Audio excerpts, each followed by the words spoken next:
Fist popping, got your mouth dropping, super tongue shocking, feel the taste rocking. Head first, flavor burst, hit him with that max taste to free your thirst. So let's go. Ice cold, taste the bold, burning liver, shiver, giving, gotta love some Pepsi Max. All day, max taste and no sugar, and always loving Pepsi Max. Pepsi Max.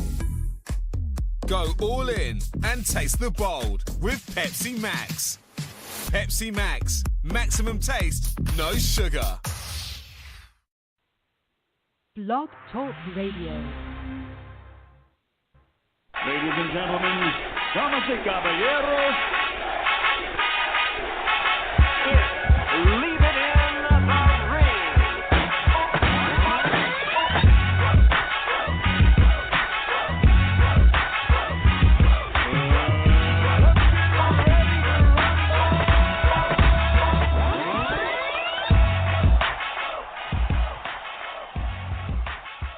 And welcome back to another Leaving the Ring edition here on the Leaving the Ring Network.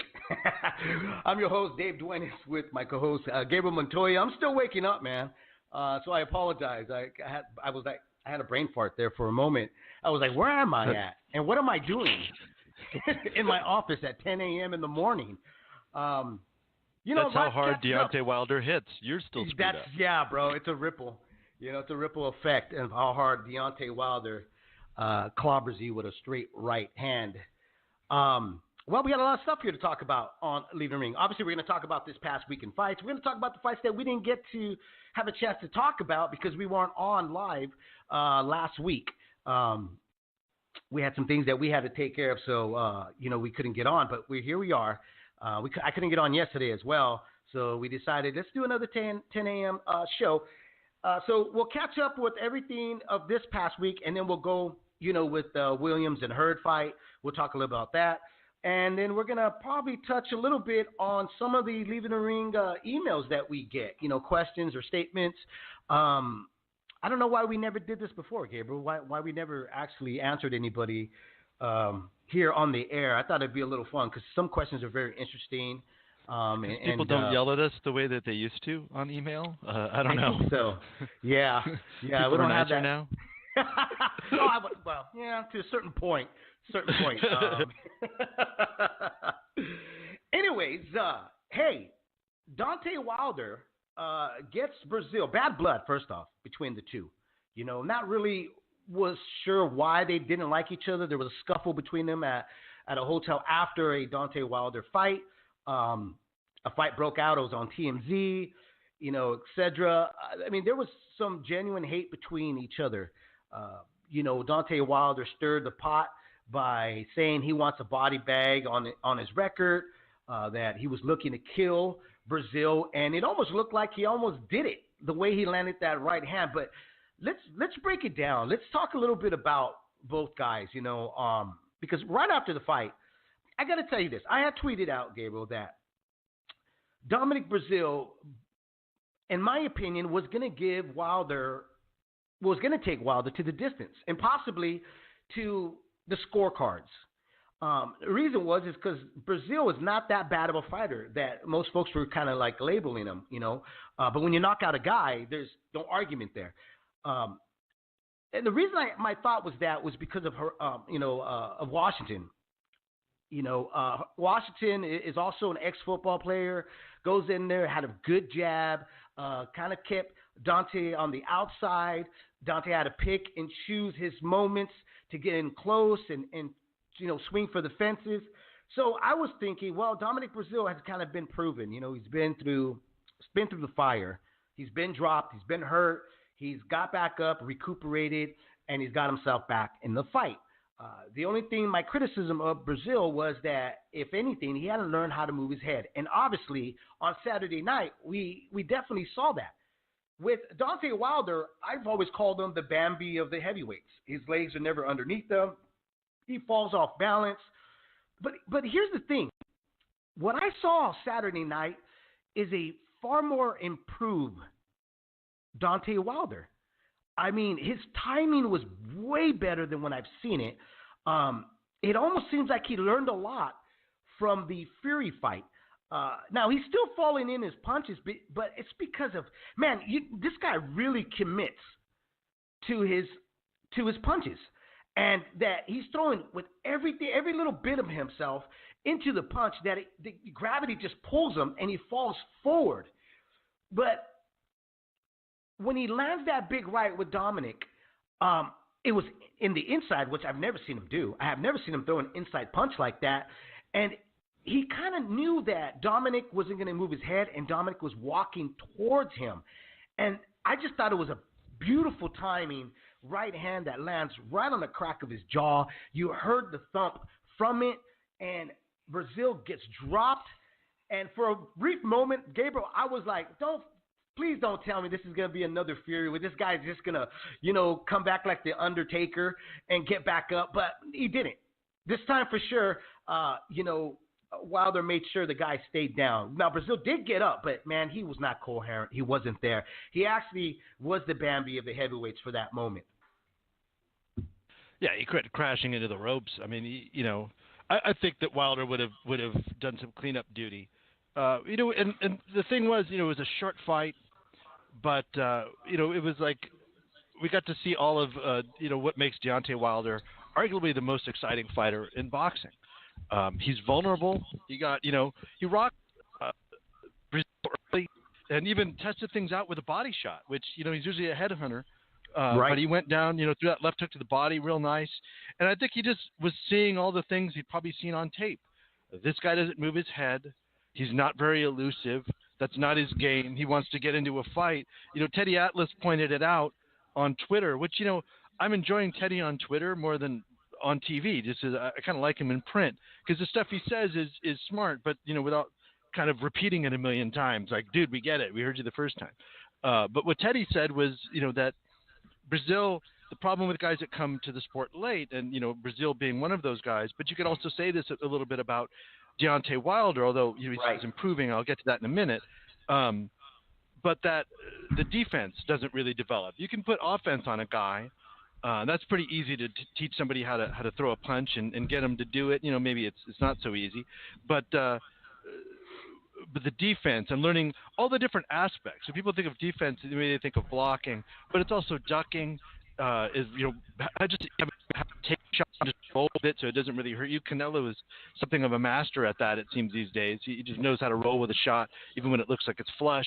But, there's picking stuff off with your hands, and also just shelling up and blocking things. Brazil was, kind of more of a blocker. He doesn't move his head. He doesn't slip punches. He doesn't duck under anything. And I think that Wilder saw that. And, when they got separated, I think part of the plan, I'd love to know this, see if somebody asked him this, was to keep things in the center of the ring. Because Brazil is kind of comfortable on the ropes. He'll fight off the ropes. And as we saw, Wilder drove him into the ropes and caught up a counter right hand for his troubles and backed off. But what I loved about it, I think people went crazy and went, he's got a glass chin and this, that, and the other thing. But what I loved about it was that he's become a pro. He got hit with one shot, didn't get hit with two, tied up immediately, got out of there. And, maybe somebody, stronger catching him with that would knock him out. But, if I was 5'9", I'd be 5'9". What happened. And, Wilder took the shot, moved backward, tied up Brazil, and then they're separated and he knocks him out moments later. The guy has learned. He's gotten better. He's never going to be what you want him to be any more than Andy Ruiz is ever going to win Mr. Olympia. Right. And guys get focused like they did on Chris Arreola. Oh, his weight this and weight that. And that's your idea of what a body should look like. But Rocky Marciano was built like a rock, but he wasn't body beautiful. He kind of turned himself into that. And he was also slow, heavy footed, but he had, power in his hands and the ability to withstand punishment. Deontay Wilder is a little bit cut from that cloth. Also, Marciano, a guy that came to it late, if I'm not mistaken. And so here we have Wilder. People just love to hate on the guy. And I'm sorry, and they even – he couldn't even have an exciting knockout win because the monster, knocked out Rodriguez in 2 rounds in a brilliant performance, stopping a guy who had never been stopped before, and moves on to the finals of the World Boxing Super Series. To make sure that we knew that his was more exciting and more meaningful than Brazil, getting knocked out by Wilder. It seems kind of compulsive to me, and just strange. Compulsive's not the right word. It's like it's the immediate impulse. Pathological, I guess, is what I would say. People just don't. I mean, Deontay Wilder's story is the best story, and I've said this to you privately, and I've said it on the radio show at several shows. From the next round to Game Time with Z Twins, which I do every Wednesday. It's a radio show in Washington. And I've done that like almost as long as I've done Leaving in the Ring. But you know that Deontay Wilder has the best story in boxing. I mean, it's like a movie. He tried other sports. His daughter's born with spina bifida. I've got to make money. I mean, it's Cinderella Man, isn't it? You know, and so he decides, I'll be a boxer. I'm going to be an amateur boxer, do it for free first, but, you know, the way to make a name for yourself is the Olympics, so I better go to the Olympics. Got to the Olympics in less than 20 fights and medals? Yeah, and that's the thing. Nobody else he wasn't is even medaling? supposed to win. Yeah. Right. He wasn't even supposed to get a medal. This guy, I mean, he was overlooked. And he got and then the he bronze. becomes heavyweight champion of the world. Yep. I mean, picks up a title.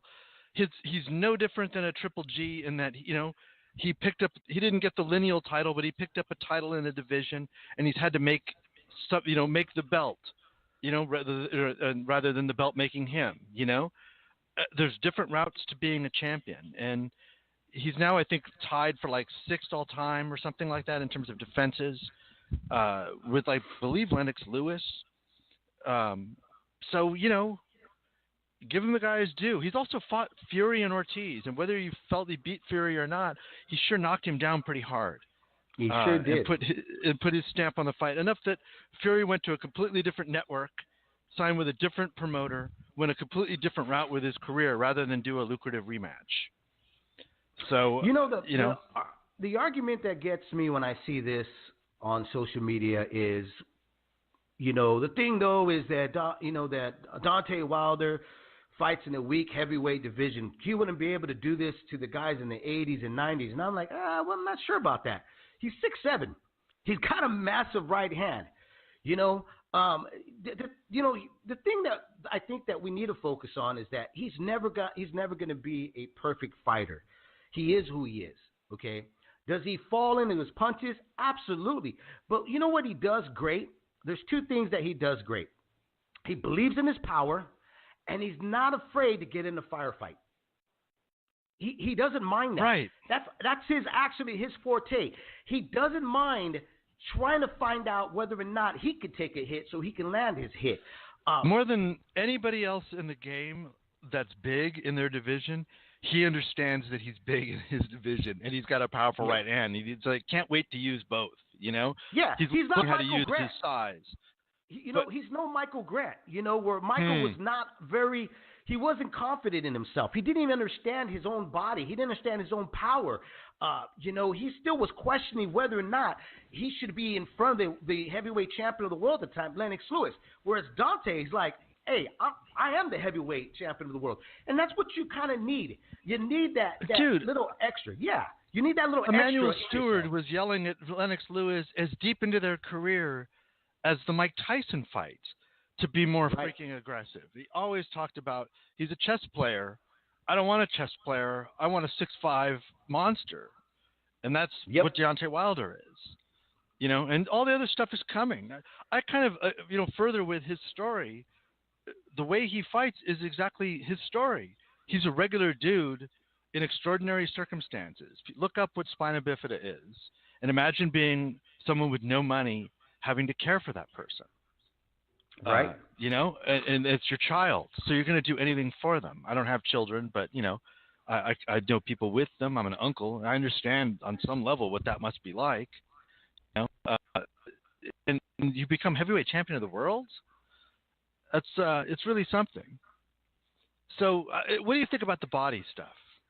Do you think it's fight week histrionics? Everybody was talking about it yet again. But what do you find more offensive? A better question. Him talking about getting a body on his record, or Paulie Malignaggi spitting in an opponent's face for no reason other than to sell a fight? I just find Paulie, offensive in every corner. No, even if he doesn't spit on on an opponent, but that's just so disrespectful. You know what, Dante? I said this on Twitter, and what I said was that, the likes of Mike Tyson, he didn't need to act like he was a bad person. He was. He was a bad guy. He was a thug. Dante, to me, is a guy that really forces that because he's trying to sell a product. I understand that. When he was on Leaving the Ring way back, 4 years ago maybe, Gabriel, and we had him on, and really nobody was even interviewing the kid. Very humble. Deontay? Yeah, Deontay. Remember? Oh, no, Very we humble. had him like way longer than that. Like, early in his career. Like, he was Really still a early in his prospect. career. It Right. was like a Sunday show. It was a prospect watch show. Right. And he came on. He was really humble, very, very articulate in his answers. But you could hear the frustration from him because he was just like, well, nobody wants to fight me. Like, nobody even wants to use me for sparring. And I don't understand. And from that character, which is, I honestly believe that's him because in the post interview, you saw that he's he really thinks out what he's going to say. He puts it together and then he, relays the message to the world. Whereas when you see him trying to act like this really mean, tough guy, I'm ugly, blah, blah. I think that he understands that nobody wants another Lennox Lewis, proper, speaks proper, it comes across like the nice guy. I think a lot of African-American athletes get that, if you're Andre Ward type or even like a Timothy Bradley type or Lennox Lewis, like you're not going to get that attraction, which is attracting the haters to come and watch me lose. Floyd mastered that beautifully. Among a lot of other, like Broner. Broner's mastered that beautifully. I want you to hate me so much that you're still going to view me. You're still going to come and watch me. You're going to turn on your whatever device you're watching. You're going to turn it on. And I think Wilder got the right advice and says some stuff that is not. I mean, I wouldn't recommend you say things like that because it is a sport. But I think he takes it to that level because he knows that he has to sell the act. Yeah, I mean, it's what it is, man. I mean, people that is it bad promotion, or is there, is it like some people say like there's no such thing as a bad promotion? Don it's King all. used to say that all the time. You know what I mean? Don King's like, there's no such thing as a bad promotion. Everybody's talking about it, and right. I just, I don't know. I find it hypocritical. People get all upset because the same people getting upset are also like the same people complaining about sensitivity culture and wanting things to be the way they used to be when, Mike Tyson was the quote unquote baddest man on the planet doing bad throwing with bad intentions. Well, what were those bad intentions? Like he wanted to hurt a guy, but not too much. No, Mike Tyson said, I wanted to, drive his bone up into his, through his nose into his brain. Let's be real about what's going on in the ring. I don't think they're literally every guy is trying to kill the other guy, but you are trying to punch him in the heart, right? That's a target. What is that? To kind of, give him like a little bit of a heart stutter and put him down? When you freeze him to the liver, is that not kind of setting him up to die just a little bit? You can't die from that, but I mean, you're punching a guy in the liver. What if it ruptures? You're shaking their brain and their skull, which is not a normal thing. The whole point is it's the hurt business, it's not the tickle game. So I just, especially speaking as a guy that I spent 8 years as a beat writer, the majority of that talking about various aspects of reform, a lot of it like health and safety for the fighters. I just watching everybody get mad at words and the dead silence. I guess because Paulie's doing bare knuckle boxing, but I find it way more despicable spitting in somebody's face. I think people pick and choose what is acceptable. I mean, does everybody forget that Ricardo Mayorga was notorious? I mean, when Spink's mom had passed away, he told them, don't mourn for her because I'm going to hit you so hard that your heart's going to stop and you're going to see her.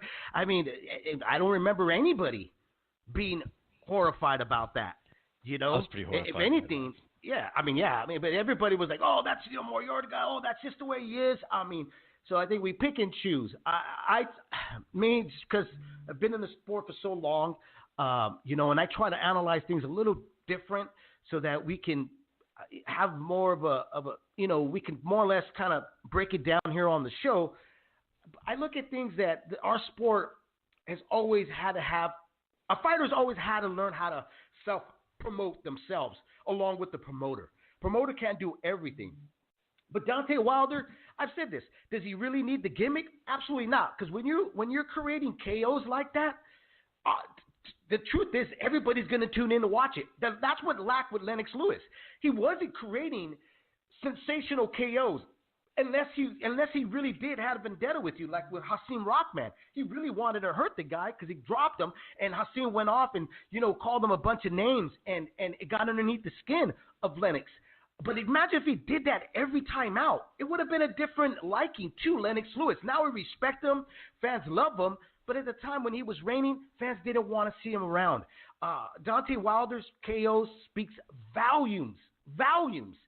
I mean, here's a joke. I told my brother when he calls me up and says, "What do you think?" I said, I think Brazil's still walking around in the ring right now. That's how hard of a hit it was. Yeah. I mean, he didn't really get going. He just, I don't know. Do you think Brazil froze in the fight, or do you think his plan was to kind of ease his way into the fight, not get started too fast? Well, that's the sense I got. Yeah, well, yeah, he's a slow starter. He's a slow starter, but I think what shook him up a bit is when Deontay decided. Well, Deontay was Deontay. He went at him, and that automatically makes you kind of bum rush everything in your head of how to react. And there's some truth about leaving one sport or starting late in boxing, because that when you're not accustomed to all styles that approach you, it's very difficult to calculate everything and to adjust to it and have fast reflex to the response that you're getting from your opponent. And you could see that with Brazil, that for one, he had a different trainer. He had Virgil Hunter on his corner, which I didn't really understand. I thought Manny Rubios was doing a good job with him. That switch was confusing. To me, when you go up to a big fight, always switching a trainer is a bad idea, okay? Because you're just getting too much information and you're trying to learn too much new shit when something actually worked to get you there. And you could see the amateur pedigree wasn't there because he didn't have any. Because immediately, if somebody bum rushes you, how you nullify that is you right away you tie them up and you walk them back to the ropes. That's what you should do. Or you establish a jab. If a guy's rushing you in, you establish this jab and you learn how to step either left to right. So you can counter with a left hook. Manny Stewart always used to say this. He said, you finish your combinations with a left hook. And other trainers that I used to work with, they would always say that. Always finish your punches, your combinations with a left hook. Brazil didn't do any of that. And the reason why is because the experience wasn't there. And Dante had the right guy in front of him to actually just use his natural ability. And that's what really won this fight. His natural ability and knowing that he knows who he is. A lot of fighters don't know who they are. And I know some folks are scratching their head like, what are you talking about? There's a lot of guys that still go in there, even when they're in the top of their career, not very sure of who they are and who they should be. I'll give you a prime example. Oscar De La Hoya used to switch trainers like underwears. Jesse Vargas right now. Guy has a trainer every single time because he still hasn't figured out who he wants to be. Deontay Wilder knows who he is, and that's why it's working. Until somebody gets in there and makes and capitalizes the mistakes that Deontay is very obvious when he fights, he's going to keep winning. Yeah, where do you think where's he going next? What's the score? It's not going to be Anthony Joshua. I think it's going to be Ortiz again, to tell you the truth. And Look, I was excited to see it if it was an immediate rematch. Don't get me wrong. I like to see Ortiz get his shot again. Luis Ortiz, the Lego face brickhead. But I was telling you in private, we were talking about it, and I told you, you know what? The thing is, though, when you get a guy that already fought a certain way, he's going to be very tentative. He's not going to try to go in the pocket because he's already tasted Wilder's power, and Ortiz understands he's the better boxer, and he should have fought like the better boxer, but he took risks, and that's what we all want to see. We want to see guys take risks. And a rematch, I just don't think he is going to take that risk because he's going to want to draw it to the later rounds and then pick his spots to get on top of Wilder. Where Wilder's, to me, the pressure is going to win in the eyes of judges and fans. I think, I don't know. We're in disagreement about this. Yeah, we are. Mm-hmm. I feel like he didn't take enough chances last time. He took chances in spots, but like wasn't active throughout. You know, like he could have been more active, Ortiz, with his jab. He just could have been more assertive. But this is the thing I was thinking about it. It's like, what do you know? All boxers become a little more conservative as they get older. It's just harder to have the same power output for whatever reason, right? Right. Cuban fighters especially, it's like because they're so well schooled in all aspects. The offense goes away, but the dirty tricks, the tying up, the headbutts, you know, all that. Like I'm just thinking of like Joel Casamayor. Erislandy Lara, not as much. He just kind of moves away. Like there's a certain aspect that kind of moves to the front. And I'm curious to see. I guess maybe with Ortiz, it will be his power. So maybe we'll see the same thing. Maybe it wasn't. He was tentative, but maybe this is the power output that he has at his age. I don't know, you know, but it's a fight I want to see again because I think he's a smart guy that can make adjustments. And you know, he just it was a short notice fight for him the last time. I don't think he got the full. You know, I think that storyline could be sold. And just how good the first fight was. Because sooner or later, too, with Wilder, it's like if you can extend him and outbox him, you know, sooner or later somebody's going to figure out a way to not let him bail himself out with the power. And that's also the fun in watching a Wilder fight. And that happens to all punchers, yeah. That happens to all punchers, you know. If they can't seem to land it, they don't know where else to go. And the Fury fight, I didn't think he won, but at the same time, you know, does he deserve to keep his belts? I don't know. Off those two knockdowns, you know, and Fury fought the way he did because of that power, moving. I'd like to watch that fight again just to see, you know, just to rescore it. But it's clear to me that Fury doesn't really want it. He's talking about they should do a bare knuckle, like he's using Wilder's name for promotion and to get quotes out there. And maybe they'll do it eventually, but they ain't doing that fight anytime soon. They're not doing that fight anytime. Nah, I don't see that happening.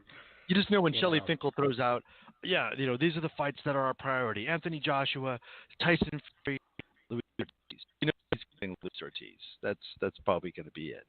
I mean, looking at the across the board on well, it is on the but you know, you know, looking at the four sanctioning bodies on Fight News, which keeps their rankings very up to date. Dillian White is the number one. I believe they're trying to make some sort of double secret triple time final eliminator yet again, and he's kind of not having it. So there's an issue there. Ortiz is 3 at in the WBC. Trevor Bryan is Joshua has WBA, IBF, and the WBO. So all Wilder is looking at is Dillian White, Tyson Fury, and Luis Ortiz. That's 1, 2, and 3.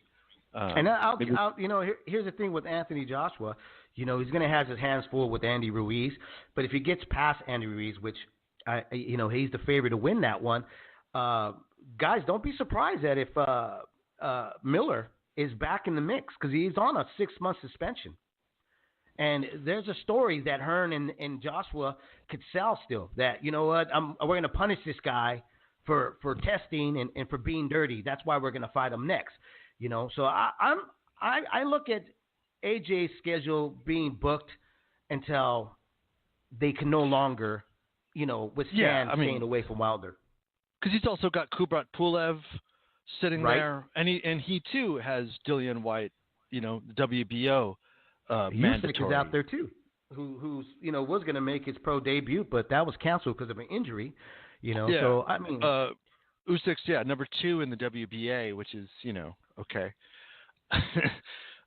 So yeah, and he's got his hands full with Andy Ruiz. I mean, I tend to think that fight's going to look more like David Tua versus Lennox Lewis, with Joshua learning how to tame somebody at distance with the jab. But it's a long fight, and Andy's got a better engine than most people give him credit for, and good, decent upper body movement, hand speed. He knows how to pick punches off. He's got multiple types of defense, mainly blocking, picking shots off. And he goes to the body very well. Very well. And that, just because you're shorter, it actually doesn't mean you're going to be easier. Sometimes it makes it, it's harder. Look at Jacobs Canelo, where all those pictures, to the layman, you'd be like, oh man, that guy's so much shorter. But in the fight, when Canelo made that adjustment to get low, he was a real hard thing to hit. So I'm very excited about that fight. The thing too, when you're a shorter guy, is it's easier to see the punch sometimes coming at you, and it's harder for the taller guy to pull back before getting countered. I don't know if Andy and them, you're right. I don't know if Andy and them are looking at that because when you have to punch down, that means you got to bend those knees a little bit, slight more than you normally would. And that could be an advantage that Andy Ruiz and his team could look at and say, hey, we can capitalize on that. But it all depends on what plan they have, what strategy. I just kind of believe that sometimes when it's kind of rushed, your adrenaline's all the way up, and that sometimes you're going to go in just for broke or just go with the flow of the tempo of fight, which is not going to be your fight. You're going to try to, add on to whatever the guy's doing in front of you. And I've always thought that is a bad way. It only works once in a great while for a fighter to do that. Manny Pacquiao is to come to mind when he fought on the undercard of Hasim Rahman and Lennox Lewis. Was a step-in guy because the other guy had been injured. But yeah, and it worked out perfect for him because of his style. So it could work out great for Ruiz. To me, I think that they'll have to be a little smarter and watch what they're doing, and they should be going in with a game plan. But we'll find out. Right, fans, you want to call in? You can. That Prospect Watch episode was May 29th, 2010. It doesn't. I'm not sure if Wilder is listed on there. I'll have to look at it. He's not listed on there, but no one's listed on there. But looking at Wilder's record, I'm pretty sure that's the show. I've just been kind of like scrolling through the episodes here. Because in 2010, he fought Cobb in April to open up the year. Then again in April, at the end of the month, he fought Alvaro Morales. Then Dustin Nichols, July 2010. Then the next, September 25th, he fought Shannon Cottle. And then in October is when he got dropped against Harold Sconyers. And that fight, Harold Sconyers was like, No, I think we talked to him before that because it was in between the Morales and the Dustin Nichols fight is that episode. So, because I'm pretty sure I never got to ask him about Harold Sconyers. But I could be wrong. I'll have to go and I know we have so many interviews. So many old episodes. So many interviews and old episodes that even sometimes I'll go back and I'll listen to something, right, just to like, oh, what's on this one? Because sometimes we didn't write who was on the show, and I'll be like, damn, we interviewed that guy? Yeah. I'm like, wow, I forgot that we interviewed him. But yeah, there's so many folks that went through. Who asked to be on the show, but our time conflicted was Buddy McGirt. I didn't even tell you about that. Buddy McGirt wanted to come on to talk today? To us, but it was supposed to be for yesterday, but he wasn't going to stop helping Kovala until 7:30, and I told him that was going to be a bit late because he wasn't sure if he could come on at 7:30. So we'll probably try to work something on. Yeah, because I was like, oh, man, I'd love to talk to you, actually ask you a few questions and even have it, if I could, talk to Kovala. But like I said, our time was conflicting on what time he was going to be around, and I didn't want to, Anyways, but I don't see. 347-215-7598 here on Leaving the Ring. You can. I saw that some folks dropped off. I apologize. You guys are probably on the road or you're on a break at work. We will, if you call back in, we'll patch you in right away. But I want to talk about the monster. What did you think? let me ask you, what Rodriguez, to me, I think we talked about this. Obviously, it wasn't on air, but we talked about this. I said this should be the test. Rodriguez is a real fighter. You know, this guy, we're going to be able to really, really know if this division is the division that the Monster is going to be able to keep landing monstrous punches. And God damn, second round, I mean, this guy doesn't waste any time. You know, if you want to box him, he'll box you. If you want to get down and dirty, hey, he's okay. He brings a shovel. What did you think about the guy with the kid's performance, man, Inoue?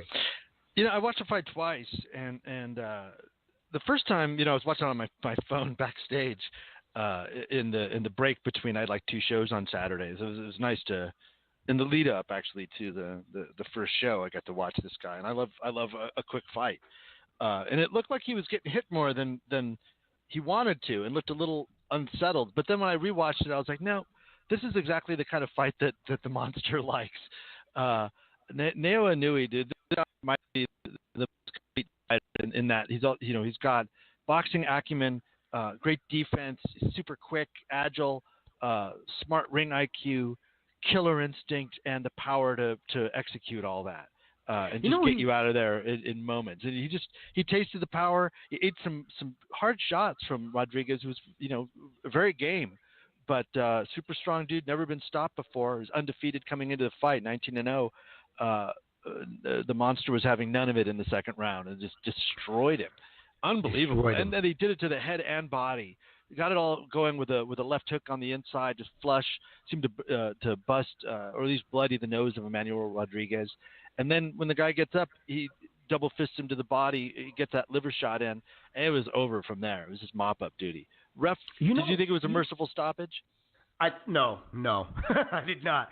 I think the ref was, he's right there. He's got first-hand view of what's going on. I think he saw what we all saw. This was not going to end the face expression of Rodriguez said everything. Let me ask you this. Yeah. Am I way off to say that Inoue, in some parts of his style or the intense that he brings is a Edwin Valero type of vibe? Yeah, I would say so, because it's not like young Tito. Remember, Tito used to give you like a few rounds and warm it. He was also a slow starter. Right. When he got going, he could be a force of nature. And I guess when he got his title, he's pretty fierce. But you're right. I think Valero is it. It's because he's got clearly two-fisted power, and he's looking he swarms on you. Yeah, he swarms on you. He's right there. But he's also, balletic. He's got some great footwork. Yep. Ability to move, nice upper body. I think, Doug and them really saw, prime Valero. Right. There, I don't think anybody in fights, maybe the Mosqueda fight, you could see some of it there. That was a great fight. He was kind of unrefined. He got right. raw because of all those first round knockouts is how Doug he did. And Brian Hardy explained it. But yeah, so I imagine it's a bit of what we're looking at here. I mean, it's really just a thing of beauty. A fighter in his prime that 26 years old, bantamweight seems like his weight. I wonder if he can go, a little bit further, maybe 122 at 5'5". It's it might be pushing it, but I think the power just seems like dynamite. My goodness. Oh man, the Nonito Dornier. Like I said, there's no such thing as luck in boxing, but he's gotten to a position to face Inoue by really not being tested to see where he's at. Is he ready for this type of competition? Is he ready to face a guy like Inoue, the caliber that Inoue comes in?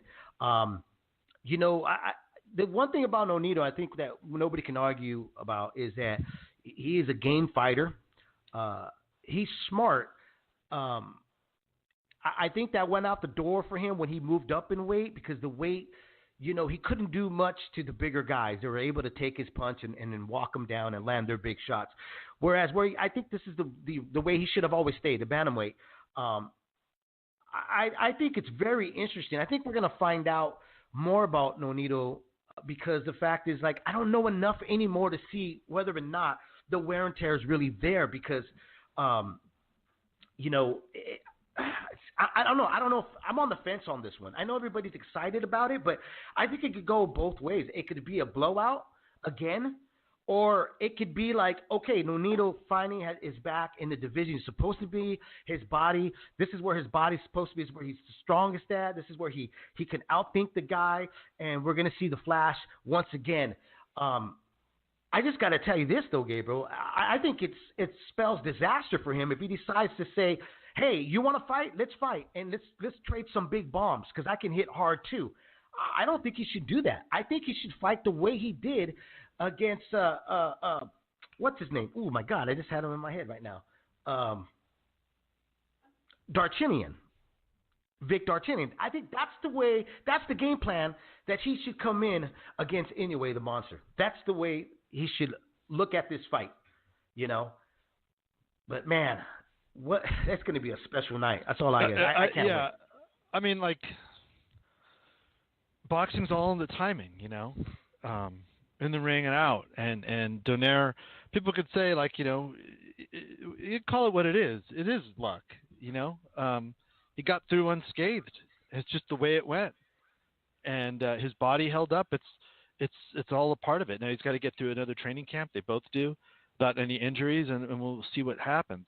But he's the old warrior, but you know, is he old or is he experienced? You know, we're going to find out. That's the question. Yeah, he's definitely both. But,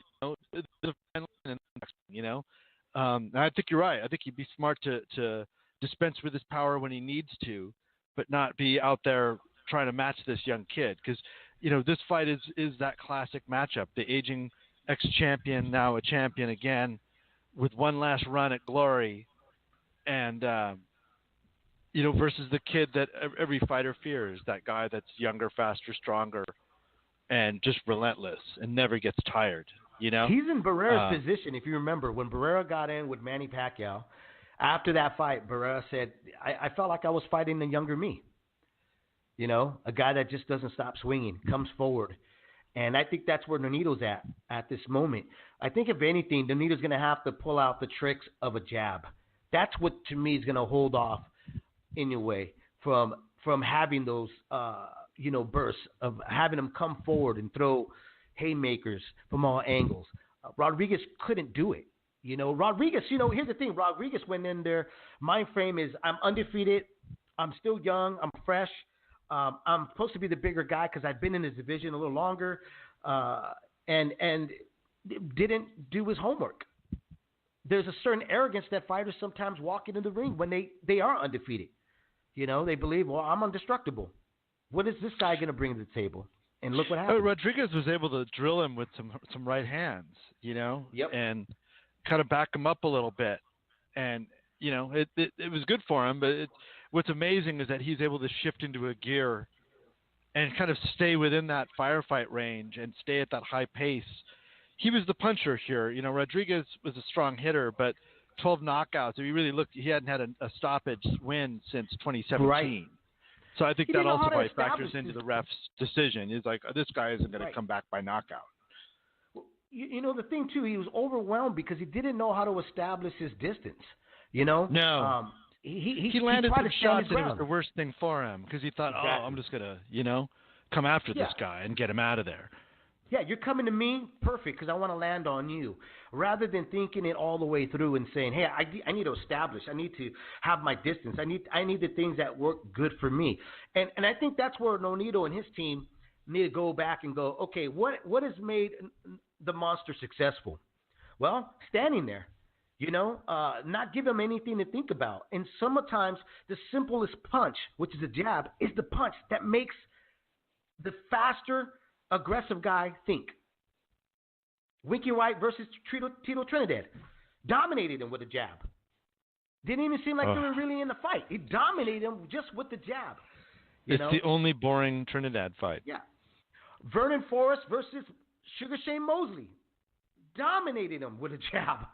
You know, and was able to land occasionally his right hand, which dropped Mosley, I mean, some would say it was the headbutt. I mean, it had a lot to do with the headbutt, but the right hand was the extra umph to it. And I think that's when Nonito needs to go back, is looking at the history books of how to tame the younger, strong, wild. Here's the thing. He's a collective Tua wild versus Lewis. fighter. Yeah.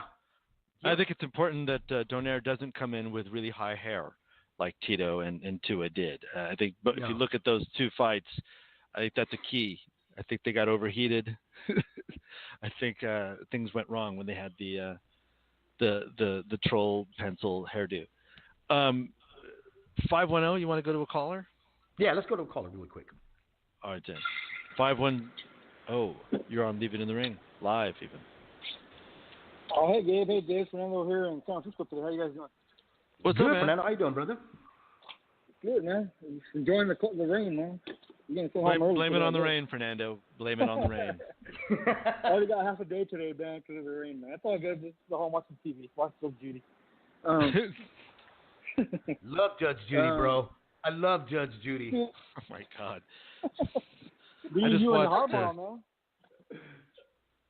Yeah, I don't know, man. I just rewatched Idiocracy this week. Just speaking of, it made me think of, I had forgotten so much about it. Have you guys ever seen that movie? It sounds familiar. Is that, which one's that one, Gabe?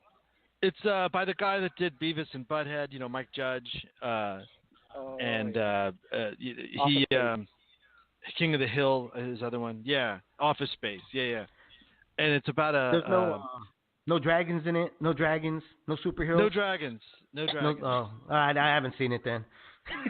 you got to see it. It's about like a average Joe, not very intelligent dude who's in the army who gets put into a program where they freeze him, and something goes wrong. He's only supposed to be frozen for a year, but instead he wakes up in the year 2505,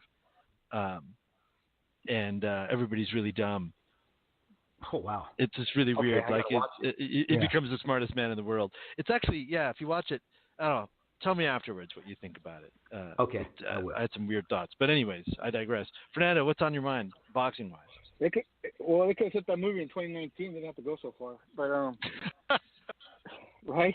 It's just like there's this one scene where they go to the hospital, and he's like trying to explain what he needs at the hospital, and the person's just staring at him kind of blankly, and she's looking at a menu as he's describing what's wrong with him, and it's like a McDonald's menu, like it's just a picture of somebody like their arm and arrows around the elbow, or they need to have a baby, and it's a picture of somebody and like a baby coming out from between their legs. It's ridiculous, and I was like, that doesn't seem like that far off. 2505 seems too far. It's a scary world we're living in, man. It really is, man. I mean, McDonald's, that's Donald Trump's favorite dinner, so. That and KFC. Yeah, right? It is KFC. weird that the leader of the country eats the worst possible food and thinks that's okay, and like a sign of like patriotism and manliness. And everybody's grunting around him like gorillas. Yes, this is correct. I think it explains him, though. Eats the world's worst food, and then he spits out the world's worst information. The Has scary trouble part, focusing. The scary part, I mean, we're not even seeing like the effects of what he's doing, because like we're a little bit older, right? We've been kind of fully formed, right? But the little kids, right? They're going to elementary school right now. This is the only world they know, man. Like this is what they're growing up into: intolerance, bullying, by our president, Like I don't care if you're Republican or Democrat, man. It's not proper, man. It's not a good example. Well, the thing I'm learning about, getting older, like having perspective and being able to look back and see what policies and what politicians that push those policies, like what the ramifications of those things were.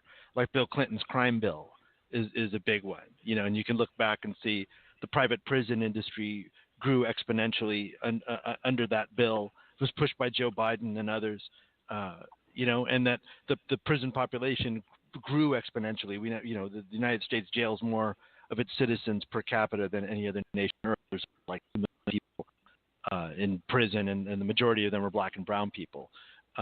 It's kind of, coincidental for a country founded in slavery. But you can look back and so you're right. Like the things that he's doing, he's pushed through like all these federal judges, like over 100 of them, and all the different laws and regulations that are being stripped and taken away or imposed.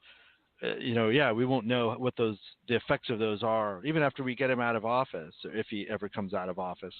The ripple effect is going to be scary.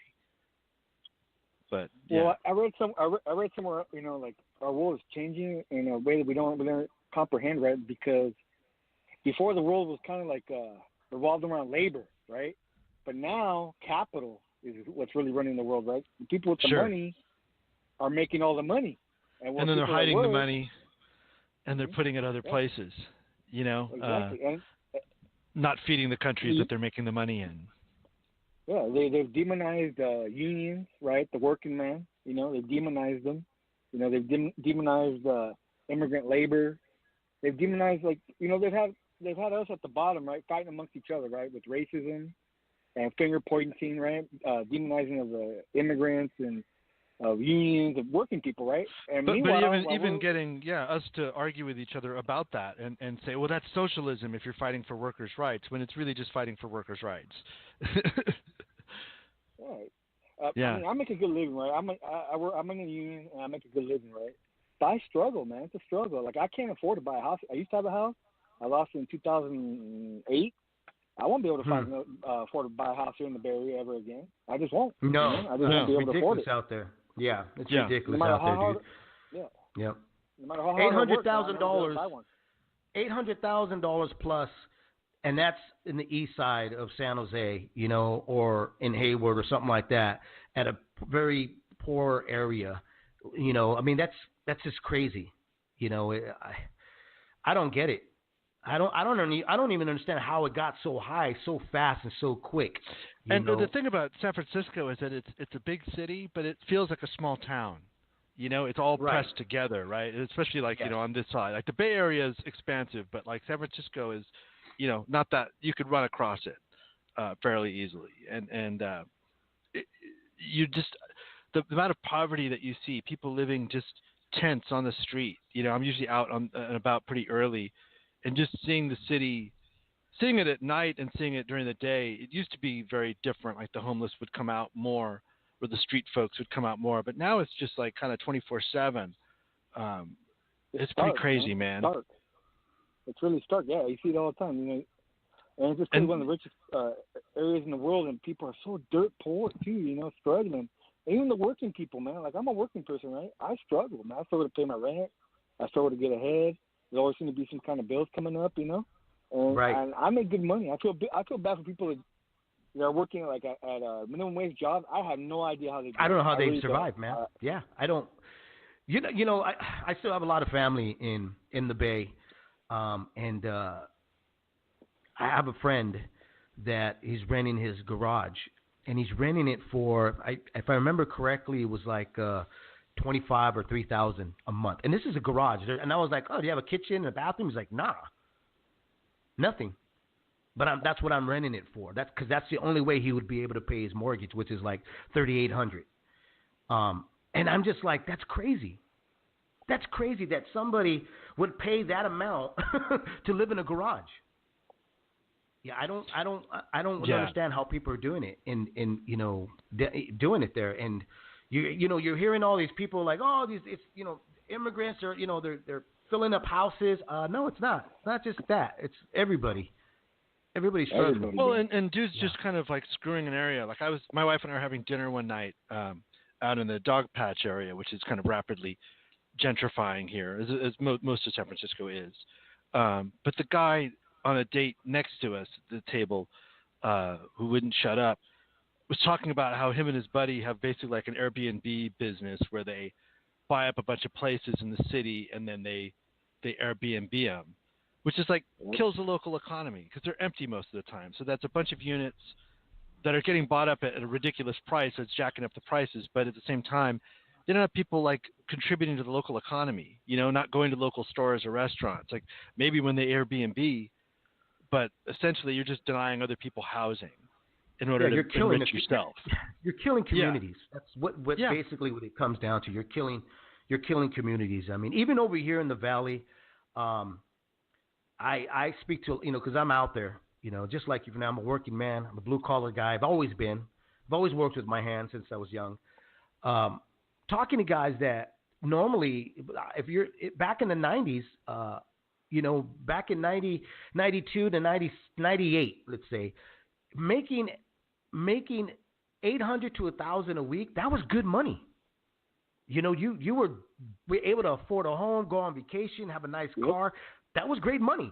I see guys that they're in the car business that are making that amount. They're making, these livable wages, but still struggling here. And this is in the Valley, still struggling to live in the Valley. They have to put 12, 14-hour shifts, 6 days a week in order to have a little extra cushion because they have children. They have, a wife that wants things. And I sit there and I said, yeah, man, this is where everything's going. But anyways, let's get back to boxing here, man. What were your thoughts this past weekend? Well, to bring it back to boxing, in that same economic condition, how many channels and streams and apps do we have to pay for now? Yeah, that's. I think I'm spending more on boxing than I ever have in my whole life, man. I got easily ESPN Plus. Occasionally I'll go to a fight to have one here. Pay-per-views, right? PVC was. I'm not. Yeah, they were supposed to be free, but they've had like what? Well, you're 4 or paying 5 cable, pay-per-views. Right? Yeah, and you're paying cable. Exactly. I mean, Yeah, it's just nothing's free, man. Nothing's free. The PVC is not free. They're like the most expensive one out of all of them, if anything. But when you add up the pay-per-views, they're the most. If you're just a PVC fan, you're paying the most out of anybody, man. You probably spent like a good $300 at least on pay-per-view within the last 6 or 7 months, But the good news is you get a free membership to the money team when you buy in. So. Get a hat? I'm only a hat. No, you have to buy the hat. Actually, it's not. It's you got to buy the hat, right? But, yeah, sorry, but you can say you're on the money team for free. And it's a $60 hat too, man. It's not a $20 hat. It's a $60 hat. Just to take my money for team. But you don't even get a stripper with it. That sucks. I would, I would be. I'm not going to, try to ape the conversation that happened on the latest episode of the Boxing Esquire with Kurt Emhoff on the Leave It in the Ring network. He talks to John Nash, who's an MMA writer, but really also an advocate for fighters' rights and really understands the business end of boxing. He has his own podcast and MMA, that's his focus, called, I believe, Show Money. Check that out if you want a real education on the latest rumors about the PBC being, being shopped around. Endeavor, who owns UFC, is looking to pick it up, and there's a lot of information that they drop on that subject. So if you haven't heard it, it's a good hour podcast. Yeah, that's been since last year that rumor's been thrown around. It couldn't even be a little later. But it's interesting that they're all, going to consolidate, to try to make a one-stop shopping for boxing. And how people, like what you were talking about, like fighting against unions, even in this. Like the whole time I've been in boxing, I'm like, why isn't there a league for these guys? Why isn't the sport create a league? And why don't the fighters have the protection of an association that would also, protect the trainers as well? And let's guarantee some salaries and get some fucking health care for these guys and some retirement funds that aren't pennies, that have been drained by a million different people along the line before the fighter gets his pay. I just want to see, these guys do well, but most people in boxing, when you bring that up, are like, shut up. I don't want to hear about that. Just watch the fights. Stop worrying about the business end. Unless we're talking about the PBC, and then, let's talk about how much money they're losing all the time. It's I don't know. All that kind of stuff is a sham to me. But, Fernando, what do you think about Deontay Wilder versus Dominic Breazeale? I'm glad you guys brought up Deontay Wilder, man. Like, I was not really a fan of him. I thought he was awkward, and it was like, this guy won a bronze medal, and usually, like, for the boxing Twitter, like, people, right, if you're any kind of amateur medal, you're like filet mignon, right? But this guy, and it's obvious, right? Like, I don't even know how he won a bronze medal, man. It's amazing to me, right? But his last few fights, man, he has really, like, changed my tune towards him. Like, I have almost like a Triple G level crush on him, man. I had on Triple G, man. Like, he is fun to watch. He's knocking everybody out, man, and I love it. I love the raw aggression, man. I love that fight, man. I know you can knock Dominic Brazil. Right. No, I would say, the thing I think with fans is that, because there's still a lot of hatred for the guy. I know, like, my older brother, he's like, I don't like the guy. I don't care about him. And I'm like, what is there not to like? If you could just get past that he's never going to have a beautiful boxing style. Get past all that, okay? And just accept what he's already accepted, which is, hey, I'm not going to be an Ali. I'm not going to be a Lennox Lewis. I'm going to be me, Wilder. And I'm going to go out there and I'm going to showcase my power, and that's what I want to do. Is I want to land big shots, knock guys out, and I want to fight the best. That, to me, is more of a champion carrying himself by saying, hey, I want to fight the best. Give me the best, and then going out there and trying to display what he's good at. Not trying to, you know what I hate? I've always hated to see fighters that go in the ring and decide, hey, I'm going to try some new shit. I'm going to do something different, completely different of who I am to see if this works, and then it goes south. With Wilder right now, I don't get the sense. Yeah, Sean Porter, perfect example. Yep, Sean Porter, And with Wilder, I don't get the sense that he's ever going to do that because, like I said, he's got the arrogance of my power is going to take out anything that's in front of me. Whatever you bring, I'm going to be able to knock it out of the park. And I like that. And we've I'll say he's a little more fluid, a little more athletic. Right. His knockouts, his ability to see you at a weird angle and catch you is kind of second to none. I'm thinking of the Arthur Spilka fight. His just that right hand knockout was just at a crazy angle that no one but Deontay Wilder could see or do. And he has that Nassim Hamed ability, this balance is off, but whatever he catches you with, he still hurts you. The quirkiness of his style is what really works with him. With Nassim, I think what ruined the guy is that they were trying to fix him. They were always trying to get him to fight away, and it just didn't work. What ruined that guy was that guy, dude. Definitely. Yeah. That's the earliest intel I ever got. Like the earliest inside info was from my uncle, who was in Palm Desert, and Nassim Hamed trained there for the Barrera fight, and he said, oh yeah, he's always at Bananas with a Z, this club that had a pool table, and it's like the only club in Palm Desert in that area, where where you could have a bar and like restaurant, but also it's like a full on dance club, like a couple rooms, and he was always there shooting pool and not really training and just kind of acting the fool. He didn't look good, is what my uncle said. So, and then he goes out and loses the fight. And I think, he fired his trainer. He just started thinking it was him. He fired an angle. Nassim Hamed, I don't think, I think fame got that dude. He got the biggest contract ever for a little guy. And oh yeah, enjoyed the hell out of it, Yeah, I think everything that surrounds you is what a fighter needs the most, For instance, like Canelo, why he's improving, why he's gotten better, is because he's kept the same people around him. But he's also a guy that wants to learn more, who needs to learn more. I think Wilder keeps his family around him as that's his drive. His daughter's his drive. But I also believe that he understands, like, hey, I'm just not going to be Ali. But you know what? I'm going to land some big shots, and I'm going to try to get you out of there. And I think you got to respect that. And you got to like that. I like that about him. I like the fact that he comes in there and he's wild. I already know what to expect from him when he steps into that ring. I may not care for his antics outside the ring, but inside the ring, that to me is why I tune in. Nothing more, nothing less. I'm a simple fan.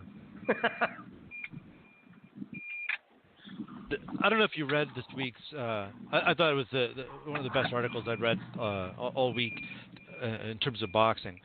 Deontay Wilder's new nuances, almost as startling as his trademark right hand, by Bernard Fernandez. It's on the Sweet Science. And he just, he talks about everything you were talking about, Dave. That his opening is, how much improvement can any fighter demonstrate in only 137 seconds. But still, I think what we saw is also when Deontay Wilder's focused on the task at hand and the moment isn't bigger than him. I think the Fury fight was a little bit bigger than he'd been at. I think he'll be better for it the next time around. I think I'd pick him over Fury the next time around. And he dug deep in that fight. Yeah.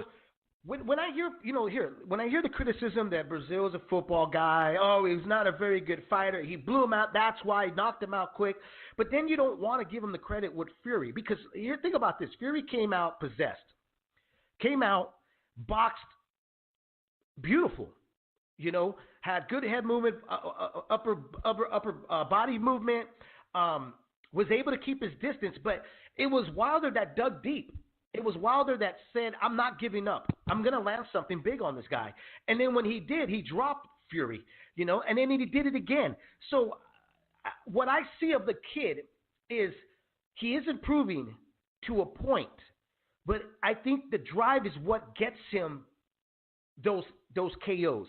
The taste of him wanting to knock out his opponent is what gets him the success that he's at this moment in the ring. Brazil could have made this a longer fight. He could have done it if Wilder was coming into this fight going, hey, I learned my lesson with Fury. I got to box more. I got to establish my jab. But he was like, nah, you know what? My power does everything. I'm going to go out there, fuck it. I'm going to knock this dude out. And that's what a guy that has about those many bouts right now, a guy at the top of his where he's at, it's not even supposed to be on the top of the hill, supposed to do. Those are the statements we look for. So to knock what he does and how he performs and how he's progressed, it's ridiculous if you're not going to look back at all the fights that he's at. Ortiz is another guy. By far, we've called him the boogeyman. We've said he's out of everybody, he's got the best boxing skills. Again, Wilder dug deep. Yeah, you got to read Fernandez's article because he makes these arguments and it's great. I mean, and he points out, that Wilder now has 9 consecutive heavyweight title defenses. He matches the number for 6th place all-time shared by Ali, Joe Frazier, Vitaly Klitschko, Lennox Lewis, and Mike Tyson. So those are all some of the hardest punching men ever. Or, maybe not in Ali's case, but he's just the greatest of all time. But, this guy is he's forging that belt into a legacy, that vacant title, whatever. And there's nothing wrong with that. It's about longevity. Yes, absolutely. It's hard to keep your title. And he fought, as Fernandez, we've all pointed out, he fought Ortiz. He wanted to fight Povetkin in Russia, but Povetkin tested positive. So exactly. It is what it is. But he was going to go to Russia to do it. I think he is the champ people have been wanting. They just keep rejecting Al Heyman, and so they can't see what's in front of them. And yeah, he says some wrong things, but he says some right things too. I don't know. Saying wrong things. Look, the thing with boxing fan is that everybody says, "Oh, we need a guy that, we need a guy that can stand up and talk right to the public, and it has to be the role model." But then when that's given to you, I don't want to hear what he has to say, man. I just want to see you fight. Shut the hell up. But I would also say to those folks too, Dave, that look at your timeline. If you're in boxing, look at your timeline then, and see if you're meeting the standard that you're holding Wilder to. Exactly. No, I agree. We got Fernando here. Oh, okay. Well, we're gonna right back on real quick, but let me just make this one point really quick here. Or not. Here's the thing: is Wilder is a kid that I criticized very heavily in the beginning, right? Yeah. Very heavily. And like most fighters, it takes a while for me to warm up to them. I have to see certain steps. There's got to be levels met. In order for me to go like, hey man, I like this guy. I think this guy is it. Because of the standards that I have, when I look at the past fighters that I idolized and I loved, I have to look at, okay, could they measure to that?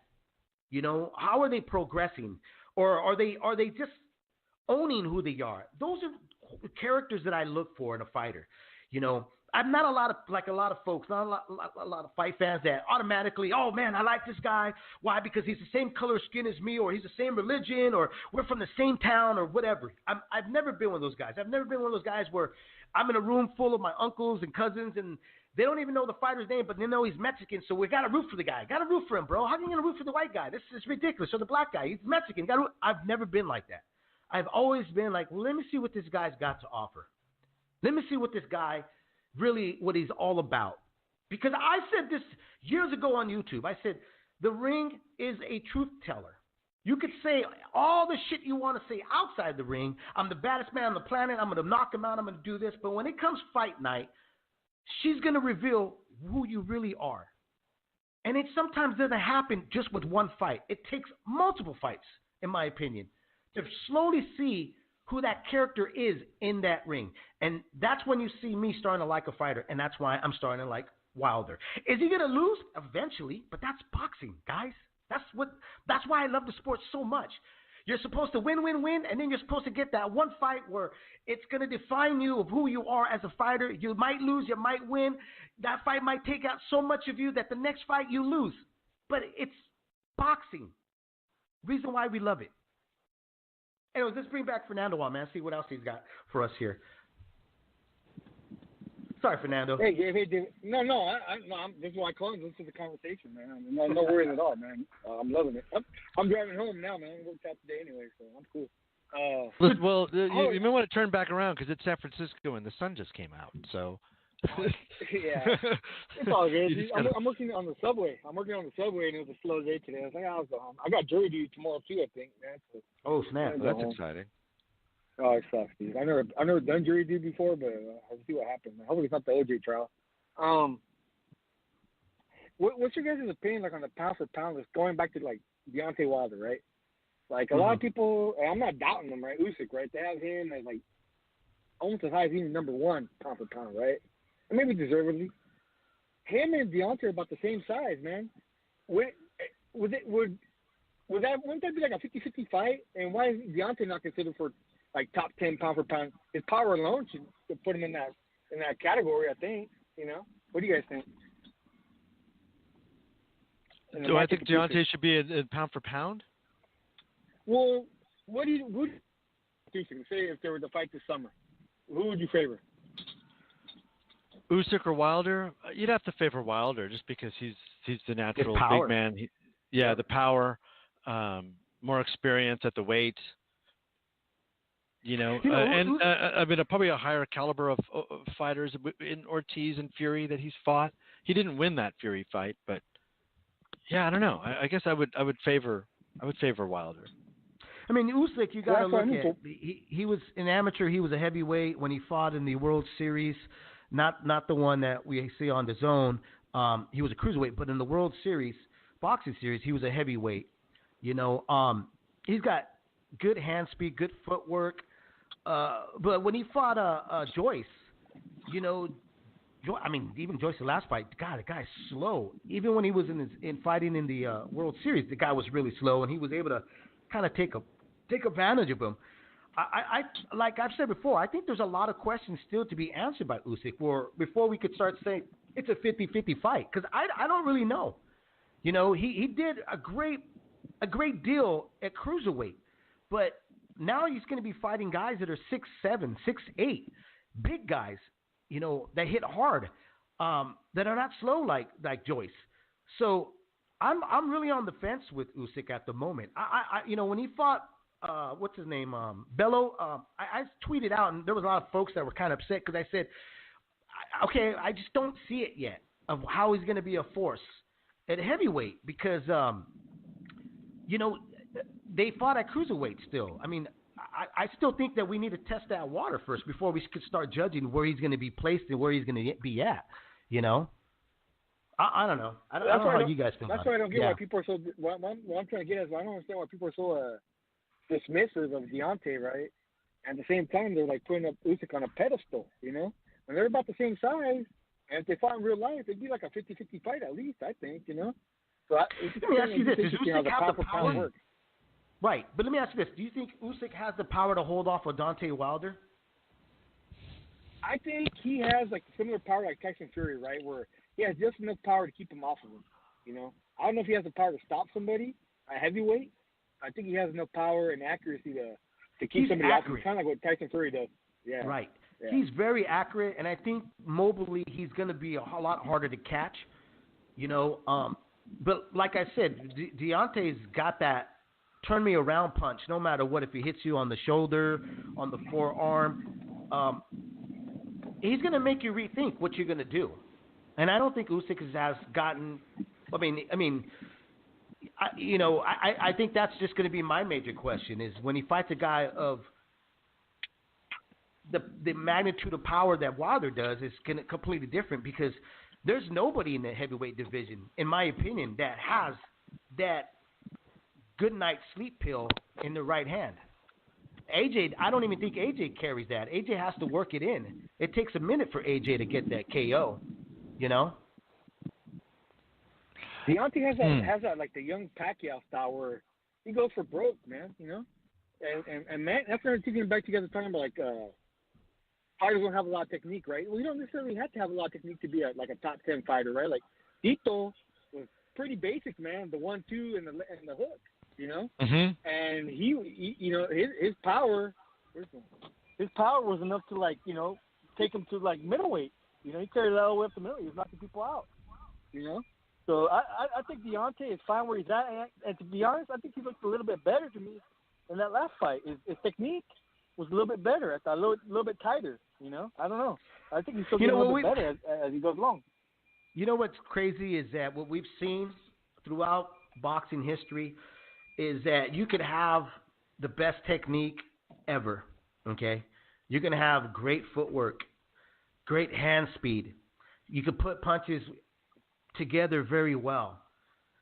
But if the other guy has that one big punch, which like Michael Carvajal was a beautiful fighter, okay? But he had flaws. He didn't have no head movement. He got hit a lot, but he had power. He had stones in that hands. And then when he got in when Gonzalez, who was a far better technician and was outboxing him, but it just took Carvajal to land that big shot. And that's why I always say sometimes technique is not everything. A guy with a big punch can erase all of that, can stop all of that if he lands. And you gotta sit back and think, like I said, Wilder digs deep to land those big punches. He was being outboxed by Washington. He was being outboxed by Ortiz. He was being outboxed by Fury. But look what he's able to muster up and create. Can't take that away from the kid. He's must-see TV, man. I really look forward to watching him fight, man. And just like I said about Canelo, man, it doesn't matter if he wins or loses, man. Like, if he's going out there and putting on an entertaining show and knocking people out or getting knocked out himself, me as a fan, I'm happy, man. It's cool. It was a good fight. You know, I enjoyed it, man.